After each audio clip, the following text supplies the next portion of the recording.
Yo, it's Guido coming at you with the Tactics Talk. Welcome back. Thanks for tuning in. And yet another of my 100 battle challenge tanks, the KV-13. And one thing, cool things about this, bringing tanks up to 100 battles that I haven't played very much, is it's allowed me to play a wide variety of different tanks. Tanks that you would not normally see in replays. A lot of my replays tend to be the tanks I play a lot. Premiums, primarily, and other good tanks. But the KV-13 is actually a pretty good tank. It was not a great tank early on in its career, but it got re-wickered a bit, changed around, and then put into a line where it's, I think it splits off from a line, where it's a crossover for lines.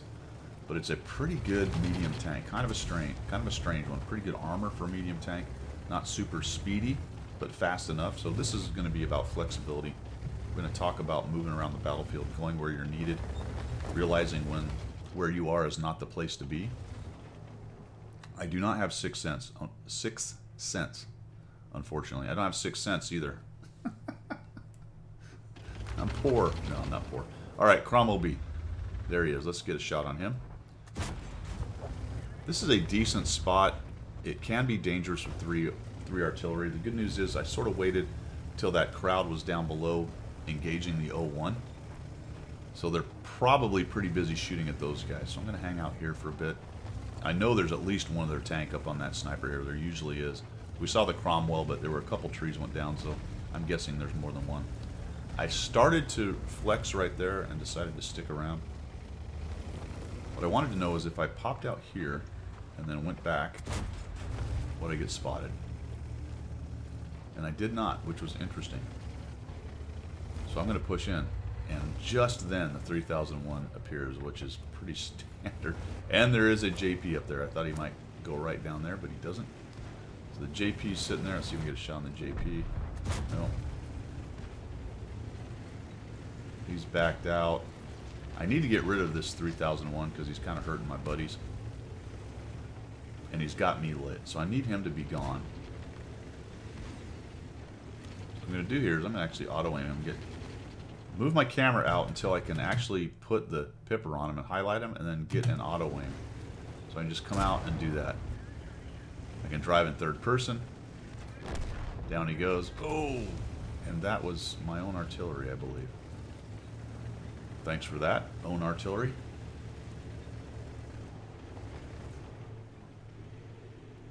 Waiting till I am unstunned. We got three guys pushing in. We got an 01, looks like a Comet, and the Jaeger Panther. There's one on him. Use that opportunity to move down. And I'm going to come up underneath their gun, and I want to get rid of this 01. Cromwell B gets a shot on me. Artillery hits me, but I'm able to take down the 01. He was using the smaller gun, so 300 Alpha gun, and it ends up bouncing. There's that armor. It's not amazing armor, but it can be useful. And then the IS-3 is a coming.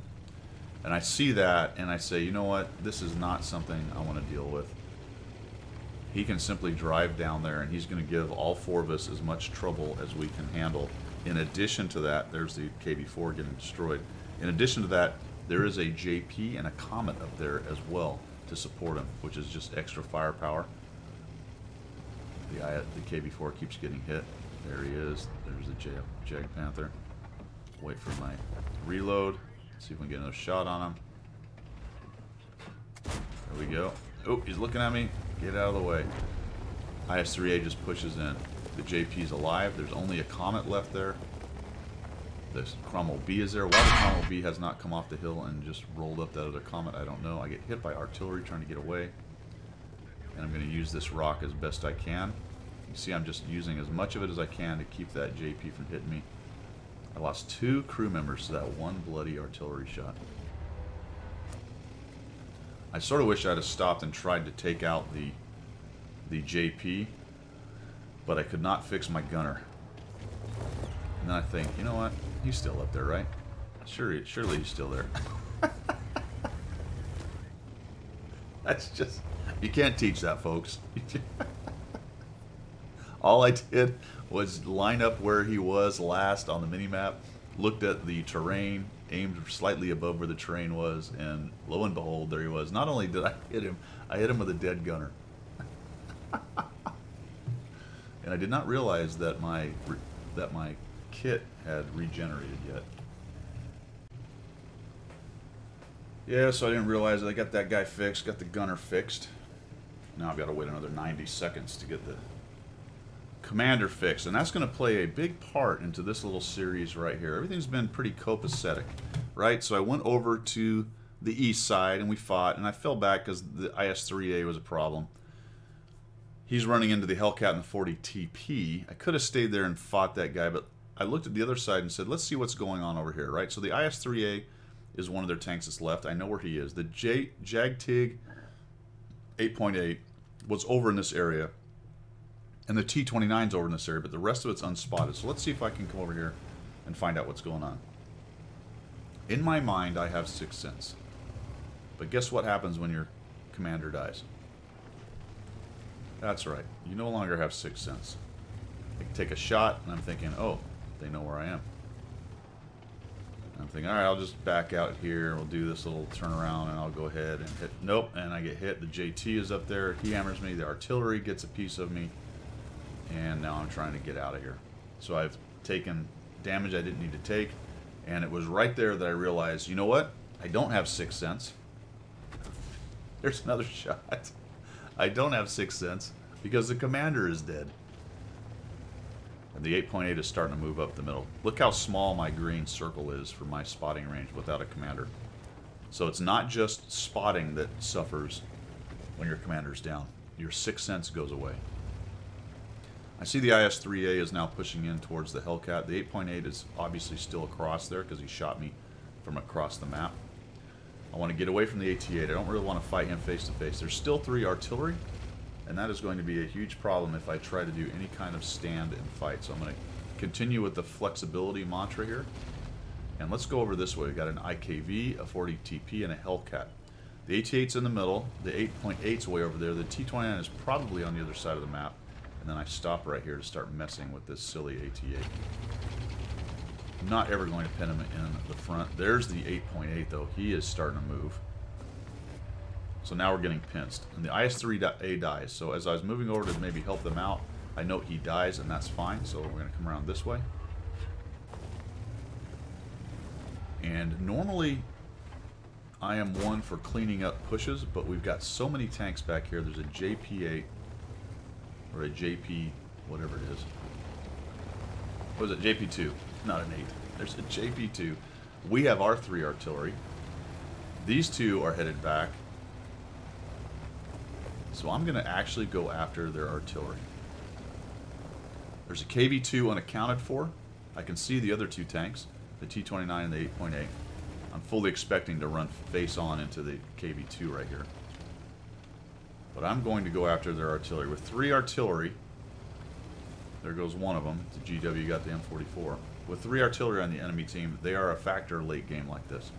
So it is actually, in this case, a good idea to go get rid of these guys, especially since the cap is relatively well defended. Everybody else is dealing with that.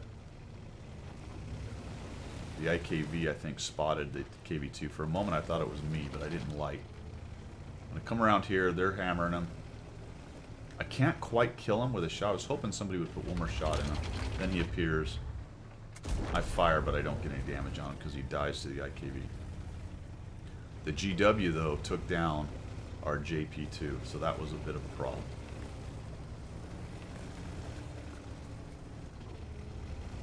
However, the T-29 also dies, so I'm going to wiggle a bit coming in this way.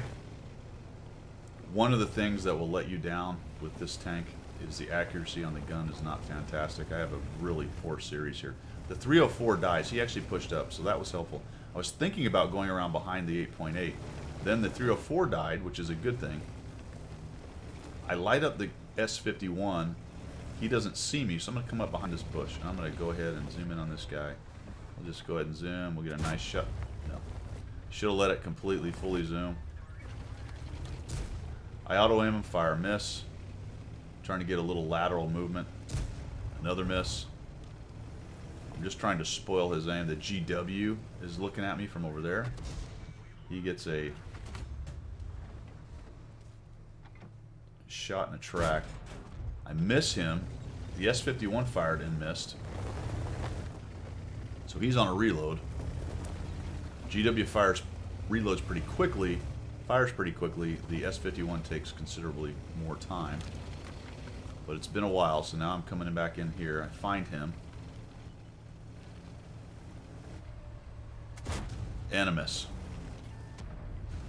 He misses. Finally get a hit.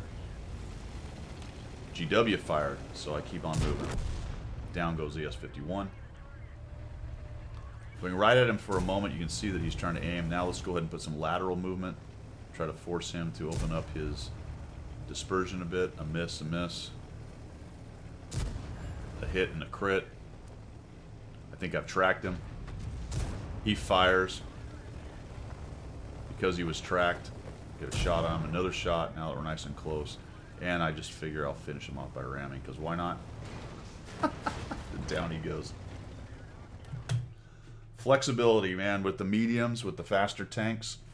Analyzing the game, I went over to the west. Pushed as much as I felt was smart there, and then got out of there. Flexed over to the other side, made a pretty bad error, relying on 6th Sense. I shouldn't have relied on it anyway. Probably tried to leave that rock a little bit too early when I was either still spotted or not quite ready to get out of there. Take a couple hits in there that I didn't want to take, and then surveying what's going on, taking a look, counting heads, understanding where all the tanks are that I know, and then flex back around to try to take out the artillery. But the good news is, though, that this team had basically won before I got to the artillery. If you notice, most of the guys pushing in had been killed by the IKV, the Hellcat, and the 40 TP. All using good spotting, trying to track down this 8.8. Our artillery was working him over pretty good, so they ended up killing the T-29 and the 8.8. I got back in towards the artillery right as that was finishing up, so I did keep them busy enough, at least at that last part of it, but it looked like they basically had the game won by the time I got back in there. All right, use your flexibility, man. Read the match. Take a look at what's going on and try to react accordingly. Thanks for tuning in. I appreciate your support. As always, we will see you.